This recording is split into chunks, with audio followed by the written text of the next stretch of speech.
R5 TV news కుటుంబం తరపున అందరికీ స్వాతంత్ర దినోత్సవ శుభాకాంక్షలు.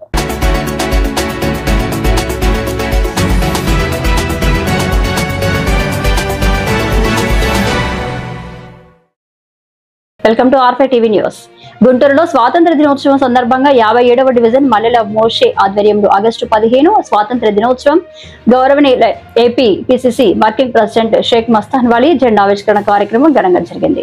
అనంతరం ఆయన మాట్లాడుతూ ఎందరో మహానుభావులు చేసిన త్యాగ ఫలమే ఈ స్వాతంత్రానికి స్ఫూర్తి అని తెలిపారు.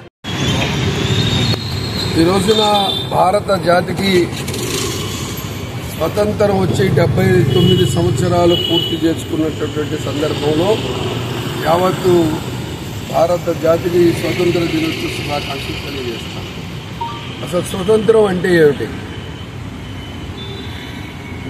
వ్యక్తి స్వేచ్ఛా పిపాసులతో సమాజానికి ఎక్కడ ఇబ్బంది లేకుండా తనకు ఇష్టం వచ్చిన రీతిలో జీవనం సాగించడం అనేటటువంటిది స్వేచ్ఛ. ఆ స్వేచ్ఛ లేకుండా 200 సంవత్సరాల బ్రిటిష్ వాళ్ళ పాలనలో భారతదేశం ఉన్నటువంటి పరిస్థితి. ఆ రోజు స్వతంత్ర పోరాటం దాదాపుగా 200 సంవత్సరాలు జరిగింది. దీని అన్నిటి కూడా కాంగ్రెస్ పార్టీ సారథ్యం వహించి అనేక మంది నాయకులు ప్రాణత్యాగాలు చేశారు బ్రిటిష్ వాళ్ళకు వ్యతిరేకంగా. అనేక మంది 10ల సంఖ్యలో 20ల సంఖ్యలో జైలు జీవితం, కారాగారంలో జైలు జీవితం గడిపితే ఇవాళ 79వ స్వతంత్ర దినోత్సవ జరుపుకుంటా ఉన్నాం.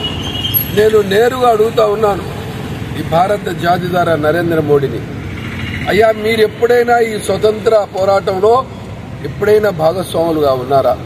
మీ వాళ్ళు ఎవరైనా ఆర్ఎస్ఎస్ కానీ భారతీయ జనతా పార్టీకి సంబంధించిన ఏ నాయకుడైనా ప్రాణత్యాగాలు చేసినటువంటి ఒక్క వ్యక్తిని చెప్పండి. ఒక్కళ్ళు కూడా స్వతంత్ర ఉద్యమంలో లేక భారత జాతి పక్షాన లేకుండా క్విట్ ఇండియాని వ్యతిరేకించారు. ఉప్పు సత్యాగ్రహంతో బ్రిటిష్ వాళ్ళతో ఉన్నారు. వీటన్నిటిలో ఏ బ్రిటిష్ వాళ్ళు ఏ నిర్ణయం తీసుకున్నా దానికి మద్దతు పలికింది మీరు కాదా? మీరు ఎప్పుడు బ్రిటిష్ వాళ్ళ డిఎన్ఏలో ఉన్నటువంటి మీరు ఈ రోజున భారతీయుల్ని దేశభక్తి జీవించండి, మీ యొక్క పౌరసత్వానికి మీ సర్టిఫికేట్లు జీవించండి అని చెప్పి ప్రశ్నిస్తున్నారంటే మీరు ఎక్కడున్నారో ఒక్కసారి ఆలోచన చేయమని చెప్పి అడుగుతా ఉన్నాను. దేశంలో అందరికీ మీ పౌరసత్వం కోసం మీ సర్టిఫికేట్లు చూపించండి, ఆధారాలు చేయించండి, మీ ముత్తాతల సర్టిఫికేట్లు చూపించండి అంటున్నారు. నేను నేరుగా ఈ స్వతంత్ర దినోత్సవ సందర్భంగా పవిత్ర ఈ రోజున నరేంద్ర మోడీ గారు మార్క్ లిస్ట్ ని ఏ కాలేజీలో చదివాడు, ఏ స్కూల్లో చదివాడు ఏంటో భారత జాతి ముందు పెట్టమనండి. ఈ స్వతంత్ర దినోత్సవం మీద ఏమాత్రం నమ్మకం ఉన్నా ఇది వీళ్ళ యొక్క ఆలోచన విధానం. అందుకోసం నేను భారత జాతిని అడుగుతా ఉన్నాను, ఈ భారత జాతిని దేశాన్ని స్వతంత్రాన్ని ఇవాళ స్వేచ్ఛ పిపాసులతో ఉండే విధంగా అన్నదమ్ములాగా మరి ప్రేమానురాగాలతో బ్రతకాలి. ఏదైతే మనకి మంచి మార్గాలను మన వాళ్ళు అందించేళ్ళారు. చివరికి మహాత్మా గాంధీని కూడా హత్య చేసింది మీరు కాదా? మహాత్మా గాంధీ లాంటి నాయకుడిని కూడా హత్య చేసి మీరు ఇవాళ మేము నిజమైన దేశ ప్రేమికులని చెప్పేటటువంటి ప్రయత్నం చేస్తున్నానంటే ఎంత దుర్మార్గం ఒక్కసారి ఆలోచన చేయండి. నేను అందుకోసమే వినమ నమ్మకంతో నమస్కారాలు చేసే భారత జాతిని అడుగుతున్నాను, మేల్కోండి. ఇవాళ మేల్కోవాల్సిన అవసరం వచ్చింది.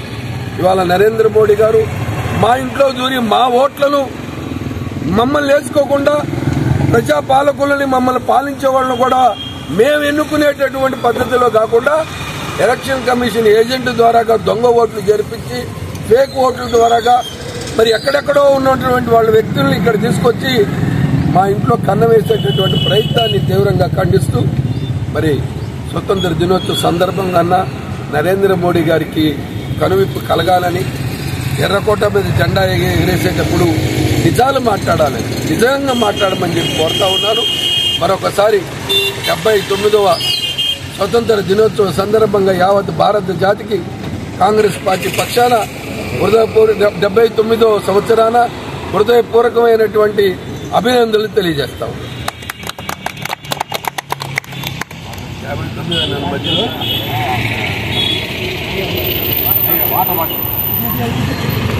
జోహార్